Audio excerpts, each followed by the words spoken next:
Hello, everyone, and thank you for joining me today. I'm Jenny Montgomery. Welcome to another half hour of information to help you make the most of your time, to make informed decisions, and to keep up with what's happening around Greater Augusta. And today, about everything we're hearing is happening next Saturday, April 28th.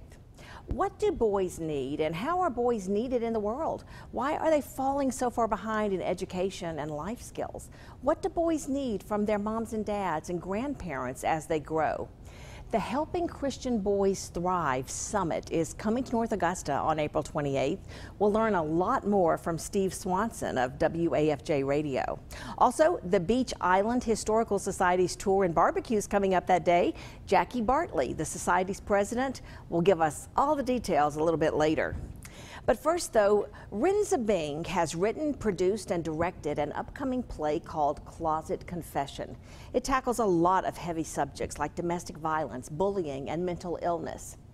Now, if the name Renza sounds familiar, we do know that it is probably because you've seen her right here on WJBF TV on our long-running gospel show, Parade of Quartets.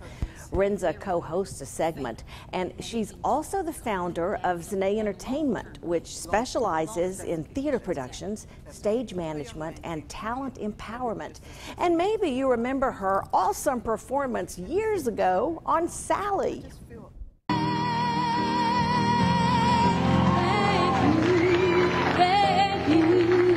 Thank God for you, the wind beneath my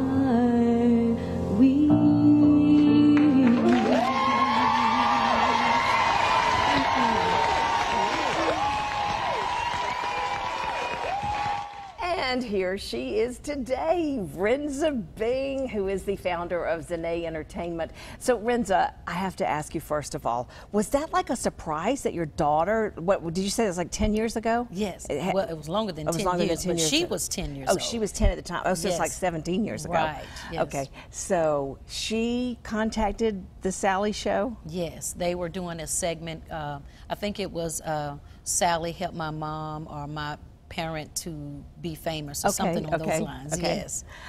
She says in the clip, which you can watch on Renza's website, by the way, but she does say that she would hear you singing in the shower, and singing around the house or whatever, and she knew you had such a good voice. Yes. And you killed it. I did pretty good. Were you scared? I was. Well, you know what? I thought I was going to be afraid, but I wasn't, because the studio was a lot smaller than it looked on television. Yeah. So I was pretty comfortable then. So they flew you, what, was that in a New York show or Chicago? It was in New York, and they flew us in, put us in a very nice hotel, and we made friends with the other people that was on the show, and it was amazing. And all this was before things like American Idol and stuff. So that was really a cool thing, I guess, to happen on a talk show. Yes. To have talent like that. Well, that was just really fun, and thank you for being a good sport when I showed it when you didn't know I was going to. Right. But one thing that you did share with me that I do want to talk about is the material you sent about Closet Confession. You said, I come from a broken home, a home of verbal abuse, mental abuse, physical abuse, and alcohol abuse. So I can tell you a few things about a broken heart and a broken home. And I think that says so much right there. Yes. First of all, that you have come to a point, you know, and I mean, you are, as you said, you're a mother, you're a grandmother, and you, you've got the bullet points. This is what made me who I am today. I survived all of that, and now through your play, you discuss a lot of that.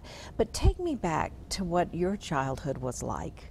Well, it was a decent childhood. The only thing was my stepfather. He was dealing with what we now know is PTSD. There was no name for it back then. Back then, right? And he was dealing with a lot of issues, and so he used alcohol as his... That's how he medicated. Yeah, that's how he medicated, actually. And so, like I said, Monday through Thursday, he was this amazing, amazing stepfather. You know, we would play ball, we would skate, we just would have fun. And then it's like Friday, you knew it was coming. Friday evening after he would get off work, he would stop by the liquor store, and there it went. I mean, from that point on, from Friday all the way to Sunday, it was verbal, physical, and it was towards my mom. It was never towards us, but we had to deal with it. And you had to deal with your conflicted feelings because you loved him, Yes. but there had to be fear and terror. And I mean, you may have hated him when he behaved like that. Oh, I most certainly did. It was literally like night and day. He was like this knight in shining armor during the week. Right. And then on the weekend, he was, I mean, his whole facial expression, everything, he was just a complete monster. And the hard part about it is, I loved him so much as a father figure in my life, and it was so confusing. It was literally confusing, and this went on for like 10, 15 years. I think that one of the saddest things when I think about, you know, situations that children are in, the idea of a child being afraid to go home, or in your case, being afraid of what would happen on the weekend. Right. That is just so heartbreaking, and that is the reality for so many children. That is so, and so skating was my getaway. And so I would always make sure that on the weekends I was always at the skating rink. I would always be at the skating rink, but then guilt fell upon me because at times I would say, but I'm leaving mom at home, so Who's I'm running protecting away mom, from it. yeah. And so yes, we just always felt like, you know, I needed to be there, so just in case. So it was very challenging, shall I say. Very challenging. You grew up, you have amazing talents, you have modeled, you have performed, you've been on television. How do you describe your career? I literally have no idea.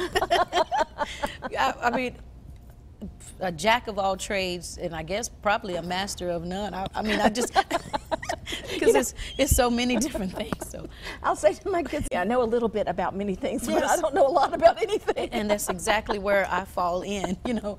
But my stage playwriting, even though I've modeled, my uncle, he had his own modeling group, and years ago, you say fashion show, people were coming, and they had their own organization, so that's when I started at 10. And my father was a performer. James Brown was his absolute favorite performer. And so I would always watch him perform, but singing just was not my thing. And I was just like, as long as I would sing on Sundays at church, my mom would let me go skating. So I did it just enough to be able to go. My eye is on the sparrow, and my heart is in the skating rink. And literally, I was thinking that because I was like, okay, I'm watching the clock. I'm like, we got to hurry and get out of here because skating will be starting in a couple hours, so I got to get myself ready. So, and that was that's how I was able to go skating. Yep. So I sung just enough. So it started developing later. It got better and better, you know. So I don't consider myself a singer. I just consider myself can hold a note, hold a tune, I guess they would say. Yes. You call yourself a talent enhancer, and you're building talent up, and you have your entertainment company, and how do you look for new talent? Do you try to represent talent? Well, at one point, I was an agent where I had different people that I would just write their contracts for them. Like when they would perform, they would have me to do their contracts, just so they wouldn't have to kind of do the business end of it. And then I just evolved into just doing the stage plays, but I really truly love giving people an opportunity. So I'm always running into people and they're saying, you know, I want to perform. And when I hear that, because a lot of people don't give people an opportunity if they can't see how they'll be able to make money off of them, or how they'll be able to, you know, as a matter of fact, I'll give you an example. Closet Confession, that was November the 19th. There was only 3 people on stage that was seasoned. Wow. Everybody else, it was their first time, and we are back by popular demand. And after the break, we're going to talk a little bit about that. Yes. Renza will be with us, and we will hear more about the play that she's talking about that's back by popular demand, Closet Confession. Stay with us.